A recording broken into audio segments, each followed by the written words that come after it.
Bonjour à tous, bienvenue dans ce nouveau numéro de Si on parlait sport sur TV 78, l'émission à ne surtout pas manquer sur vos écrans également en podcast si vous êtes un passionné de sport local et surtout à regarder bien au chaud avec un plaid quand il fait bien froid dehors.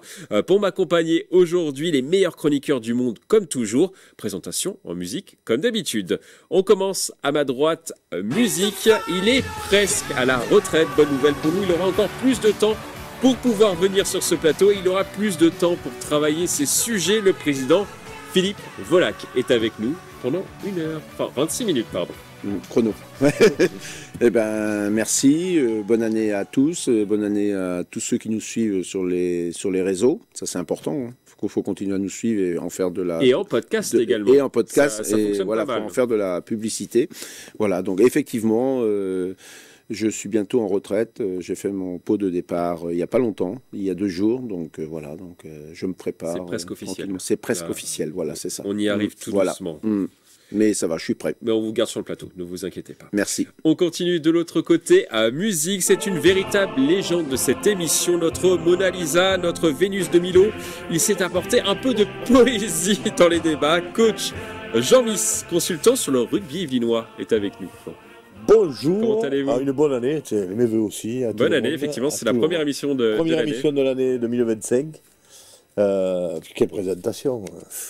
Oui, Mona Lisa, ça vous reflète bien. Qu'est-ce que vous en pensez? La posture.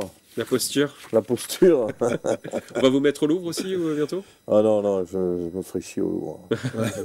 Attention, vous commencez fort. Hein. Pas de promo sur cette émission. Oui, c'est vrai. Je m'embêterai au Louvre. Je me verrai plus ailleurs. Oui. On termine à ma droite. Musique, il fait son grand retour dans l'émission après quelques semaines d'absence. Apparemment, il travaillait, c'est bien ces mots. Nicolas Dandry, notre spécialiste rugby qui nous vient de tout droit des Pôles, est avec nous sur cette émission. Bonjour à toutes et à tous, bonjour les amis, ça va? Comment allez-vous, Nicolas? Ça va, hein. Bonne année à tous, hein. 2025, après 2024 et la nostalgie des JO, il va falloir trouver de nouveaux objectifs. Il y a le tournoi Destination qui commence bientôt.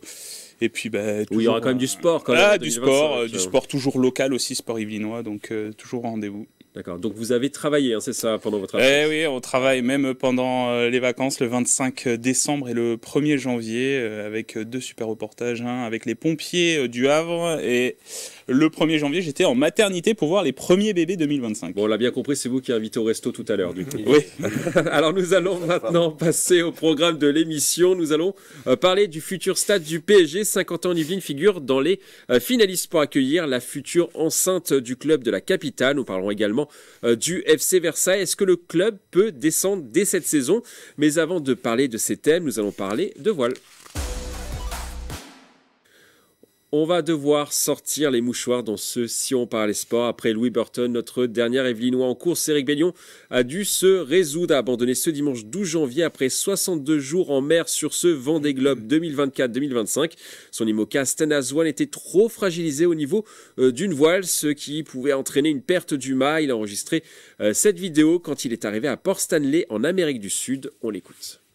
Parce que j'ai eu peur, hein. Je vais pas savoir l'aventure. Je vous raconterai l'aventure que ça a été, quoi. On est à l'abri, le bateau est intègre, il n'y a personne de blessé. Vive la vie. Voilà, c'est les nouvelles de Stanazwan Altaga, salut. Rapidement, avant de passer à la question principale de cette thématique, vous en pensez quoi de cet abandon, Philippe? Pour lui, c'est frustrant. Il a fait les 3 quarts et bon, il a passé le Cap Horn. C'est ça. C'était juste après le Cap Horn. Il a déjà commencé à avoir le problème du Cap Horn. Voilà, c'est ça. Et il avait déjà eu une avarie au pied du mât. Et donc la deuxième, il l'a pas pu réparer parce qu'il avait déjà réparé une première fois. La deuxième, c'était pas possible. Et puis c'était trop au niveau en mer. Bon, c'est une frustration quand on arrive aux 3 quarts. C'est son deuxième Vendée Globe. Après 2016. Ouais, qui a fini 9e, je crois. Oui, il a fini dans le top 10. Ouais, dans le top 10. Et c'est une frustration. Et bon, là, il va le finir, il va réparer, il va le finir, mais hors course, puisque le règlement le veut, c'est comme ça le règlement. Vu qu'il s'arrêtait pour réparer, ça, il a été assisté, donc il ne sera pas comptabilisé à la fin. Mais c'est frustrant sûrement pour lui, et une grosse frustration. Jean, qu'est-ce que vous en pensez de cet abandon? C'est la preuve que c'est une compétition très difficile, voire dangereuse, puisque il n'a pas expliqué, mais il a bien dit que il a eu très peur, quoi. Donc c'est quand même une des compétitions à risque, un sport à risque, hein. On le voit bien sûr, outre la frustration, hein. Mais entre la performance sportive et les risques de vie, il y a quand même, voilà, on voit quand même qu'il est quelque part soulagé. Il a dû quand même se faire très très peur, il le dit lui-même, hein. Donc c'est là qu'on voit que c'est une grosse compétition sur tous les plans. Nicolas. Ce qui est énorme, c'est que ils ont encore, malgré la fatigue, parce que ça fatigue de naviguer comme ça, faire le tour du monde, ils ont la lucidité en fait de prendre les bonnes décisions au bon moment. Éric Bellion, il a rafistolé dans un premier temps son mât, ça s'est recassé, il lui manquait une seule pièce, il l'avait pas sur le bateau. Il y a ces techniciens qui sont venus lui amener pour qu'il puisse repartir et terminer non plus la course, mais terminer son tour du monde. C'est pour ça que c'est quand même positif, parce qu'il va pouvoir terminer quand même ce tour du monde. Et il voulait tester ce nouveau bateau aussi. Et c'est un test aussi.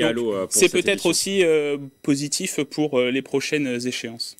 Bon, on retiendra en tout cas toute cette joie véhiculée, même dans les moments de doute, hein, d'Éric Bellion, cette spontanéité sur ce Vendée Globe 2024-2025. On retiendra aussi ces vidéos qu'il nous a envoyées depuis son bateau, ses aventures inédites et hors du commun, comme lors de cette rencontre avec une baleine. C'était il y a quelques jours. On l'écoute. Dites bonjour à Madame la baleine. Regardez ça. Bonjour la baleine. Elle est là. Alors je sais pas si c'est la quille rose à mon avis qui doit l'intriguer. Elle se dit oh là là, une quille rose, c'est incroyable. Elle est juste là. Vous la voyez peut-être pas. J'espère qu'elle va apparaître. Voilà, salut petite baleine. Salut. Bon, il a vécu des beaux moments quand même, hein, Philippe. Ouais. Il a même eu, je crois qu'il l'a dit, qu'il avait survolé son bateau, la Royal Air Force. Ouais, c'est ça, exactement. Il a survolé aussi. Quelques jours après. Ouais, quelques jours, ouais. Et non, c'est quand même un très très bon souvenir. Bon, voilà, comme je dis tout à l'heure, on retiendra la frustration, et puis il doit penser déjà au prochain, si c'est en 2028. Dans 4 ans. Ouais, dans 4 ans. Plus. Oui, c'est long quand même, mine de rien. C'est dans 4 ans quand même. Comme une Coupe du Monde de football. Voilà, c'est ça. Ou les Jeux Olympiques. Éric Bellion, en tout cas, vient de quitter Port Stanley. Il va terminer son tour du monde. On l'a dit, hein, après avoir réparé son bateau. Il ne sera évidemment pas classé, mais il veut terminer la course. Alors la question quand même sur cette thématique, son Vendée Globe est-il réussi ou pas? Est-ce qu'il est réussi? Oui ou non, côté? Non pour vous, Jean. Non pour vous, Philippe. Et vous êtes partagé, Nicolas. Alors Nicolas, on va commencer par vous. Alors sportivement parlant, oui. Ça peut être une déception et ça peut être un échec par rapport à sa dernière édition, puisqu'il était classé 9e la dernière fois, et là il sera hors course et pas classé, mais je pense qu'il peut tirer des leçons de ce Vendée Globe, notamment, comme je le disais auparavant, pour les prochaines échéances. Il y a la Transat, non plus Jacques Vabre, mais Café d'Or, qui va avoir lieu là dans les prochains mois. Je crois que c'est à la fin de l'année prochaine, en novembre. Au départ du Havre. Du coup, c'est une bonne préparation pour justement les prochaines échéances, connaître son bateau, découvrir son bateau. Donc je pense que il peut tirer des leçons de ce Vendée Globe. Et puis malgré tout, il est hors course, mais il va quand même terminer ce Tour du Monde. Et j'aimerais souligner quand même que ça reste un tour du monde, ça reste éprouvant. Et il y a juste à regarder les 2 photos du vainqueur de Charlie Dalin au début de la course et à la fin de la course, mais c'est impressionnant. Il a les traits tirés, il commence à avoir des cheveux grisonnants, les yeux un peu vagues dans le vague, alors qu'au début on voit ses yeux déterminés. C'est assez impressionnant quand même de voir la différence même physique. Et tout ça en une soixantaine de jours. C'est ça, en 60 jours, voilà, c'est ça, un nouveau record. Jean, alors vous avez répondu non. Son Vendée Globe n'est pas réussi. Alors, moi j'ai répondu non tout simplement parce que c'est malgré tout une compétition sportive. Et une compétition sportive, pour qu'elle soit réussie, il faut au moins la finir. Même si c'est le Vendée Globe, même si c'est aussi dur, aussi compliqué, avec toutes avec tous les paramètres, les intempéries, tout ce que vous voulez. C'est une compétition sportive, donc j'ai répondu non parce qu'une compétition sportive, il faut dans un premier temps la finir, et dans un deuxième temps, pour qu'elle soit réussie, faire un podium, quoi. Donc pour moi, sportivement, après on oublie tout, hein, mais sportivement, c'est une compétition, donc je dis qu'il il n'a pas réussi son Vendée Globe. Philippe, vous rejoignez Jean complètement. Sur cette réponse. Ah ouais, complètement, je dirais. Puis là, il a encore le temps, il a encore le penser dans 4 ans. De toute façon, il n'a pas le choix dans la date. Donc voilà. Il n'y a pas une malédiction quand même sur les Yvelinois. Il y a eu Éric Bellion du coup, qui a abandonné, mais il y a aussi eu Louis Burton. Ce qui a quand même pas une déception quand même de ne pas avoir ne serait-ce qu'un Yvelinois passer la ligne. Non, je pense que quand il va arriver au Sable d'Olonne, il aura quand même, je pense, il y aura toujours du monde pour l'accueillir et tout ça. C'est sûr qu'il sera hors course, mais ça fera comme si, je veux dire, voilà, il sera peut-être dernier ou avant-dernier, parce qu'il y a aussi d'Orange aussi, parce que je suis d'Orange, mais la jeune de 23 ans qui s'appelle Coton, c'est vrai. Donc voilà, mais non, je pense que ce sera quand même, comme je l'ai dit. Entre dans les 4 ans, il y aura d'autres courses, je veux dire. En tout cas, si tout va bien, Éric Bellion devrait arriver dans un peu moins d'un mois en France. Alors, on va maintenant parler football et du FC Versailles. Le club yvelinois qui évolue en national accumule les défaites. Ils sont actuellement à 4 défaites consécutives en championnat. Et il faut ajouter à cela la défaite en Coupe de France contre l'Union Saint-Jean. Au classement, ils sont à 15e sur 17 avec un match en plus par rapport au 16e Villefranche, qu'on voit justement à l'écran dans cette infographie. Versailles peut-il descendre à la fin de la saison? C'est ma question sur cette thématique. Oui. Ah, vous êtes tous unanimes. Oui. Vous y croyez pas? Nicolas? Il y a plusieurs choses. Déjà, sportivement, Versailles n'a plus gagné depuis le 1er novembre 2024. Depuis, ils ont fait un match nul et accumulé que des défaites. Donc déjà, sportivement, c'est une mauvaise dynamique. Donc il va falloir la couper. Et je ne vois pas comment ils pourraient faire. Sauf mis à part gagner, mais ça risque d'être compliqué pour éviter la descente. Ensuite, au-delà du sportif, il y a le contexte. Et je pense que le FC Versailles, en ce moment, est assez perturbé par rapport à tous les débats qu'il y a autour du stade Jean-Bouin, puisque le Paris FC et le Stade français sont en discussion pour essayer de partager ce stade pour la prochaine saison, pour que le Paris FC puisse jouer à Jean-Bouin et puis partager avec le rugby et le Stade français. Il y aura peut-être un changement de pelouse aussi. Oui, en plus avec le changement de pelouse, ouais, voilà. C'est un dossier, donc Jean dit que c'est quasiment fait. Ça veut dire que le FC Versailles se retrouve sans stade la saison prochaine, ou à jouer, à être un peu un club nomade, à jouer dans différents stades. Donc je pense que ça aussi, ça pèse dans les têtes des joueurs et des membres du club. Jean, vous, pareil, vous y croyez à cette descente? Sportivement, la spirale de la défaite, quoi. C'est la spirale de la défaite, comme l'a dit Nicolas, pas gagné depuis le 1er novembre. C'est compliqué, c'est très très compliqué. Autant quand il y a l'énergie de la victoire, on crée énormément de choses, autant la spirale de la défaite, c'est très très dur d'en sortir, parce qu'on est dans le doute, on est complètement...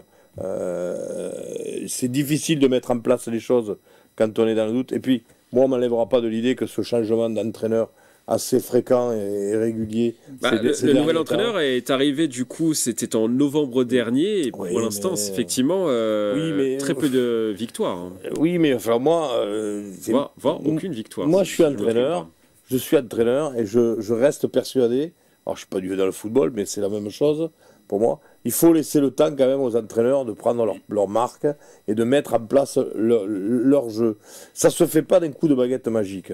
Tant que les clubs n'auront pas compris ça, quelque sport que ce soit, je crois que là, Versailles en fait les frais, parce que il ne laisse pas le temps matériel aux entraîneurs de pouvoir s'exprimer. Là, on a quand même un entraîneur à Versailles qui a quand même une belle carte de visite. Donc, qu'il n'ait pas de résultat, c'est une chose, mais laissons-lui un petit peu le temps, quoi. Alors certes, si le club descend, ça va être très compliqué, très très compliqué. Là, surtout que Jordan Gonzalez est arrivé de l'Olympique Lyonnais, notamment pour réussir dans ce club. Donc il est là pour normalement le long terme. Bien sûr, avec une belle carte de visite, et puis voilà, il est là pour faire performer le FC Versailles. Ce que c'est pas du tout le cas pour l'instant. Mais moi, je le dis toujours sur ce plateau. Vous auriez gardé Jean-Luc Vasseur, l'entraîneur du début de saison, qui est arrivé quelques mois auparavant? Oui, mais je ne sais pas si j'aurais gardé lui ou plus que celui-là. Mais laissons un peu plus de temps aux entraîneurs de se mettre en place. Pour moi, on ne leur laisse pas assez le temps de pouvoir s'exprimer. Parce que quand on regarde les résultats, finalement, Jean-Luc Vasseur avait des meilleurs résultats que l'entraîneur actuel. Oui, mais ça ne veut pas dire qu'après, sur le temps, il aurait été plus efficace. Je ne connais pas les tenants et les aboutissants, mais quand même, franchement, moi je dis qu'on ne laisse pas assez le temps. Et pour rebondir sur ce que dit Jeannot, moi j'ai même le sentiment et je me pose la question, est-ce qu'on va pas avoir un nouvel entraîneur dans un mois ou 2 mois si le cycle des défaites continue? Oui. Philippe, vous aussi, vous y croyez à cette descente? Ah oui, moi je suis très très déçu. C'est vrai, depuis 2 ans que je suis sur le plateau, on en parle tout le temps. Il y a toujours ces stories, il y a toujours quelque chose sur le FC Versailles. Bon, il y a eu le coup de massue en plus en Coupe de France, la défaite contre une petite équipe en plus. Lyon Saint-Jean. Et moi, ce qui me fait peur surtout, c'est qu'on parle là depuis quelques temps d'une Ligue 3. Et la Ligue 3, il y aura la télé, il y aura un nouveau Neymar, il y aura tout ça. Et à partir de la saison 2026-2027.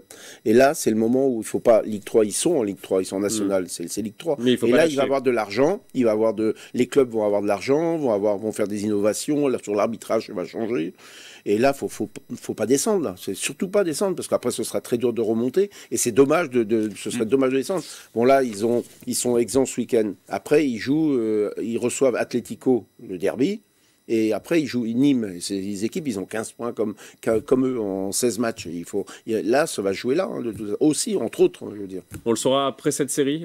Il y a 2 aussi. Après, ils vont à Orléans, je crois. Mais de toute façon, c'est serré quand même, parce qu'ils sont beaucoup à 15 points et tout. 14, mais ils sont quand même. Ce soir, ils vont se retrouver avant-dernier quand même.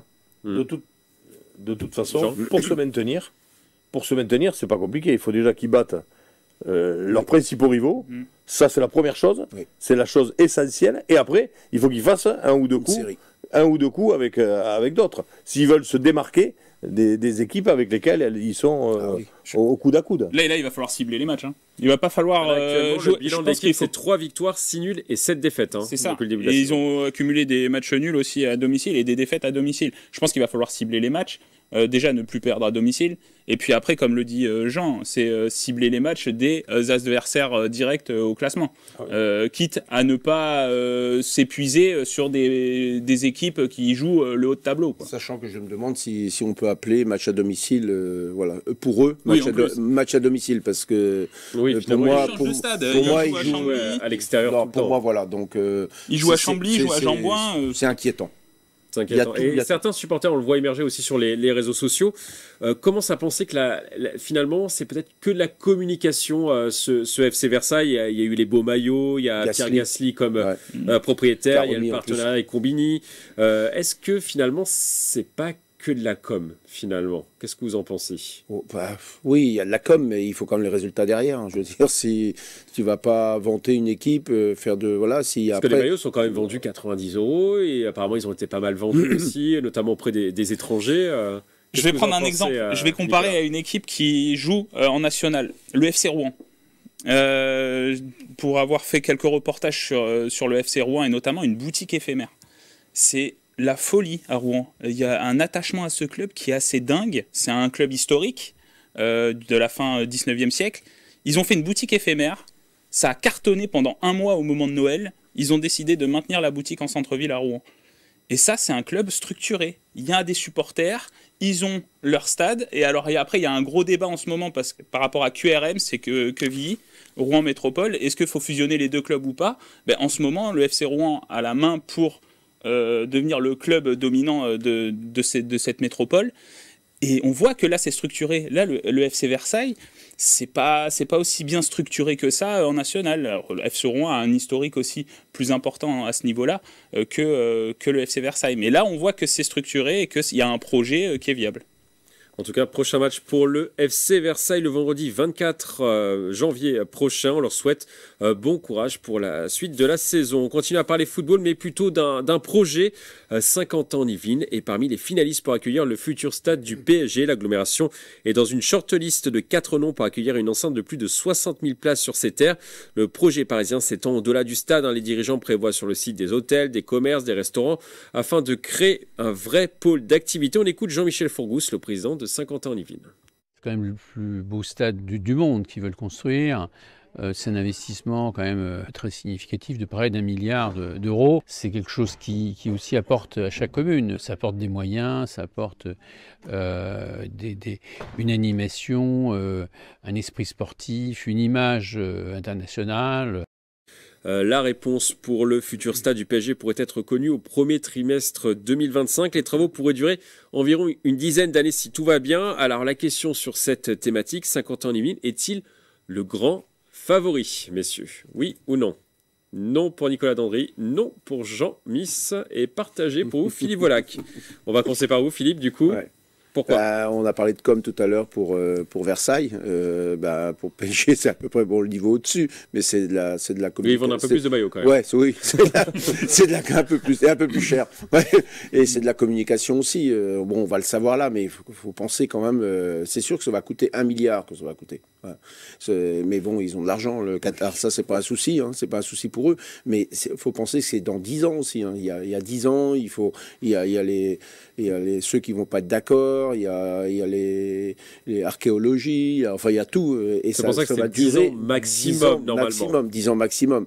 Bon, après, on va voir. J'ai hâte de savoir qui se posent, qui disent oui ou non, ils restent au parc, ou ils agrandissent le parc, voilà. Ou alors ils viennent à Saint-Quentin. Mais je pense que quand même Saint-Quentin, ce serait bien. C'est parce que je suis de l'Essonne, mais je verrais plus, c'est vrai, Saint-Quentin. Je verrais plus Saint-Quentin déjà surtout pour les sites qui sont retenus en finalistes. Voilà, on parle de Poissy, de Ris-Orangis et de Massy. Oui.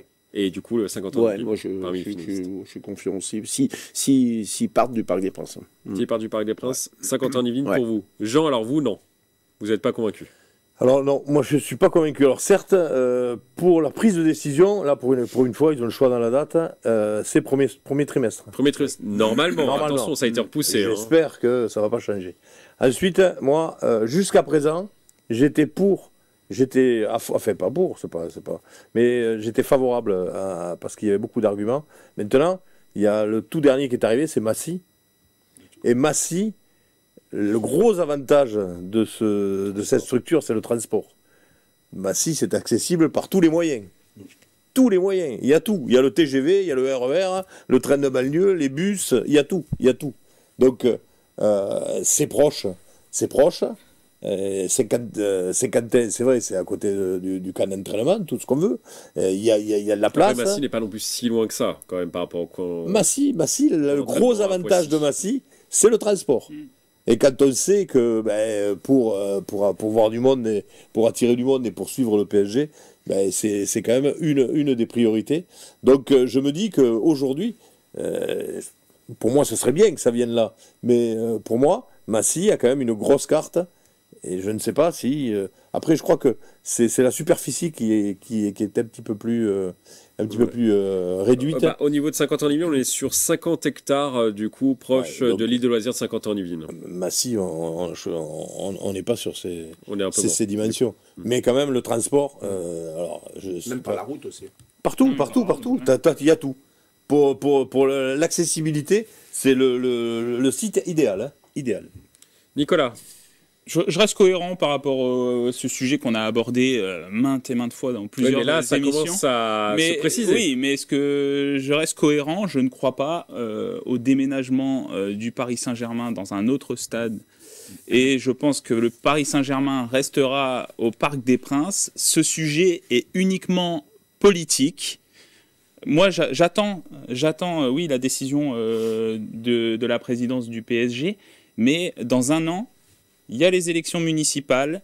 Rachida Dati, qui a annoncé sa candidature, a d'ores et déjà annoncé que dans son projet, le Parc des Princes serait vendu.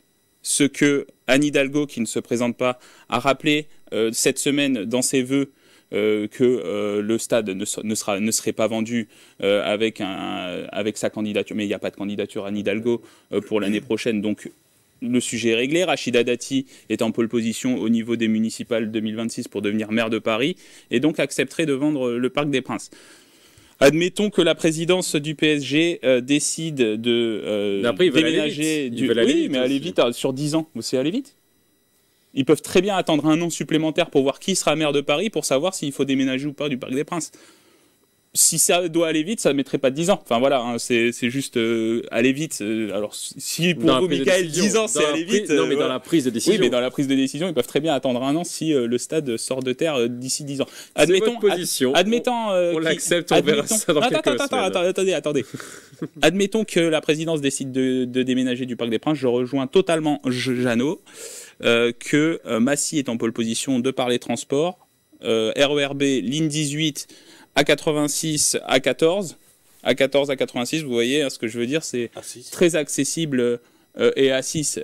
Mais par rapport au campus de Poissy, A14, A86, ils arrivent très facilement au stade à Massy. Et puis après, si c'est une question de superficie, Massy est en train de se développer en ce moment, ça construit en termes d'infrastructure et tout ça. Je pense que ça peut s'inscrire dans ce projet à Massy. Voilà.